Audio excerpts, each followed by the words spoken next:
Vous n'avez peut-être jamais entendu parler d'eux, mais la tribu Bajo fait récemment la une des journaux. Ces personnes fascinantes d'Asie du Sud-Est mènent un mode de vie profondément lié à l'océan, passant près de 60% de leur journée sous l'eau. Au fil du temps, ce mode de vie a entraîné des changements assez étonnants dans leur corps. Des scientifiques ont récemment découvert une adaptation génétique unique. Souvent appelés nomades de la mer, les Bajos sont répartis dans certaines régions d'Asie comme les Philippines, le Brunei et la Malaisie. On estime qu'ils sont plus d'1 million.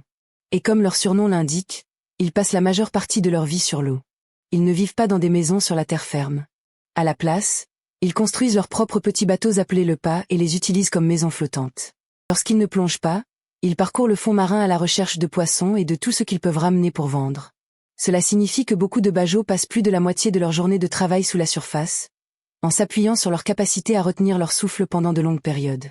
Intrigués par cela, des chercheurs ont décidé d'étudier leur biologie de plus près. En avril 2018, ils ont partagé des résultats fascinants. Dans des régions comme l'Occident, la plupart d'entre nous peuvent choisir le type de vie qu'ils veulent mener, que ce soit s'installer ou partir voyager. Chacun suit son propre chemin, mais pour certains, leur avenir est façonné par les traditions et les choix de ceux qui les ont précédés. C'est exactement le cas des Bajos. Ces nomades de la mer parcourent les eaux de l'Asie du Sud-Est depuis des siècles. Des traces de la tribu remontent même aux années 1500. À cette époque, un homme nommé Antonio Pigafetta faisait partie d'une expédition ambitieuse. Originaire de Venise en Italie, il avait rejoint le célèbre explorateur portugais Magellan, soutenu par l'Espagne, lors d'une mission en 1519 visant à trouver une nouvelle route vers l'Inde. Après 3 ans, le voyage prit fin. Mais en 1521, Pigafetta nota quelque chose de remarquable. Il avait aperçu les Bajos en mer. Concernant l'origine des Bajos, les récits varient selon les sources. Cependant, un élément revient souvent. L'histoire commence généralement avec un roi asiatique et sa fille, une princesse. Après sa disparition, le roi envoya un groupe, qui deviendrait les Bajos, pour la retrouver. Mais lorsqu'ils échouèrent à la ramener, ils restèrent sur l'océan pour échapper à la colère du roi. Selon la légende, c'est ainsi que leur vie en mer a véritablement commencé. Il existe différentes versions de leur passé. Le groupe de Bornéo croit que leurs ancêtres travaillaient autrefois comme gardes pour une famille royale en Malaisie. Selon eux, ils avaient pour mission d'escorter une princesse vers la province de Sulu aux Philippines, où elle devait épouser son dirigeant. Mais un problème survint.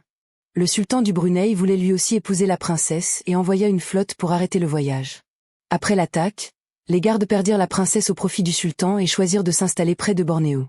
En Indonésie, les Bajos racontent une autre histoire. Dans cette version, une princesse fut perdue en mer lors d'une inondation massive. Elle fut finalement sauvée et épousa ensuite un membre de la famille royale de Goa. Leurs enfants auraient ensuite choisi de vivre en mer et de mener une vie nomade à travers les îles d'Indonésie. Aux Philippines, certaines familles Bajos racontent une histoire encore plus inhabituelle. Il n'y a pas de princesse dans celle-ci. À la place, ils disent qu'une gigantesque raie les a transportés jusqu'à un endroit de la région, les conduisant vers les eaux qu'ils appellent aujourd'hui leur foyer. Quelle que soit la version, leur mode de vie reste très similaire. Au lieu de s'installer sur la terre ferme, ils construisent des maisons au-dessus de l'eau, soutenues par des pilotis en bois. Parfois, un seul bateau constitue leur habitation entière.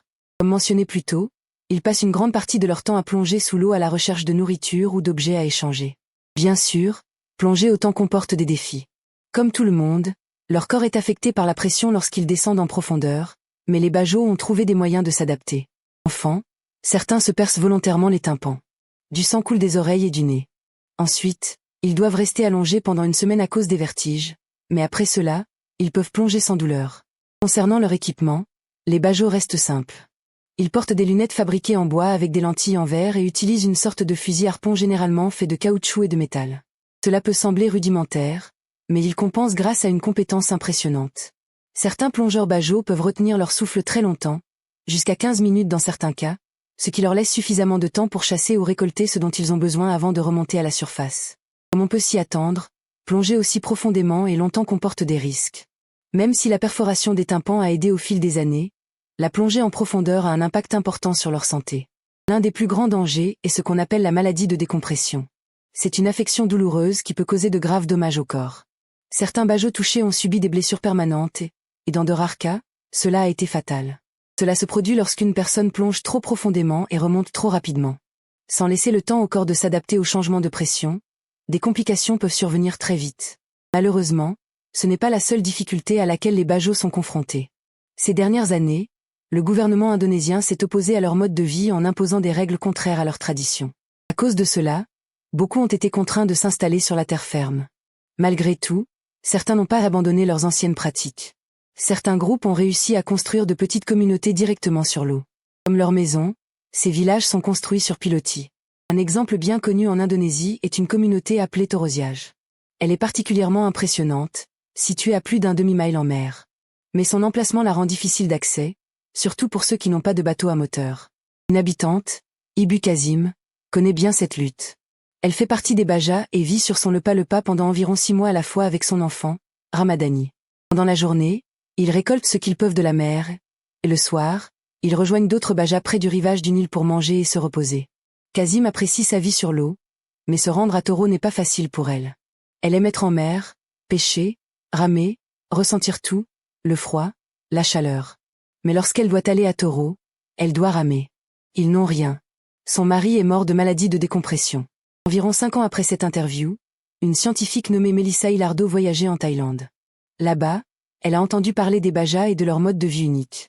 Cela a éveillé quelque chose en elle. Peu de temps après, la généticienne de l'université de Copenhague s'est rendue en Indonésie pour visiter la tribu. Avant le début des recherches d'Hilardo, une autre étude s'était penchée sur le fonctionnement de la rate chez les mammifères plongeurs lorsqu'ils retenaient leur souffle sous l'eau. À l'époque, les scientifiques étudiaient les phoques et ont remarqué quelque chose d'intéressant. Leur rate était plus grande que prévu. La raison est que la rate peut stocker des globules rouges supplémentaires remplis d'oxygène. Cela signifie que les phoques avec une rate plus grande peuvent rester plus longtemps sous l'eau sans respirer. Avec cela en tête, Hilardo s'est demandé si les Bajas pourraient être similaires. Après tout, ils peuvent retenir leur souffle pendant des durées impressionnantes. Elle a aussi mentionné un détail important. Il existe une réponse de plongée humaine qui se déclenche lorsque l'on retient sa respiration et que l'on va sous l'eau. On peut la déclencher simplement en plongeant le visage dans de l'eau froide. Elle a ensuite expliqué ce qui arrive au corps. Le rythme cardiaque ralentit. Les vaisseaux sanguins dans les bras et les jambes se contractent pour préserver l'oxygène pour les organes vitaux. Puis la rate se contracte. C'est là que cela devient intéressant. La rate contient une réserve de globules rouges riches en oxygène. Lorsqu'elle se contracte, elle donne au corps un apport rapide d'oxygène. C'est comme avoir une bouteille de plongée intégrée. Avec cette idée, Hilardo a entrepris de tester les Bajas lorsqu'elle est arrivée en Indonésie en 2015. Mais elle n'a pas voulu se précipiter avec du matériel immédiatement. Elle a d'abord pris le temps de rencontrer la tribu, de discuter avec eux et même de participer à certaines de leurs sorties de plongée. Plus tard, elle s'est souvenue d'un voyage en particulier où elle avait suivi un homme nommé Pacléo. Pendant qu'ils étaient en mer, il a repéré un coquillage à environ 15 mètres de profondeur. Il a plongé directement dans l'eau.